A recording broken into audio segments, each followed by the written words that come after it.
Herkese merhaba, kanalıma hoş geldiniz. Yepyeni bir video ile yine sizlerleyiz. Kanal 7 ekranlarının sevilen günlük dizilerinden olan Kan Çiçekler dizisinin başrol oyuncuları Barış ve Yağmur ikisinden yepyeni görüntüler geldi.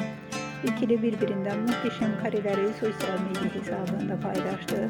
Fotoğraflar hayranlar tarafından büyük ilgi gördü. Fotolara kısa sürede binlerce beğeni ve yorum geldi. Biz de bu güzel görüntüleri sizlere sunuyoruz. Umarız videomu beğenirsiniz. Videomu beğenmeyi, kanalıma abone olup bize destek olmayı lütfen unutmayın. Bir sonraki videoda görüşmek üzere. Hoşça kalın.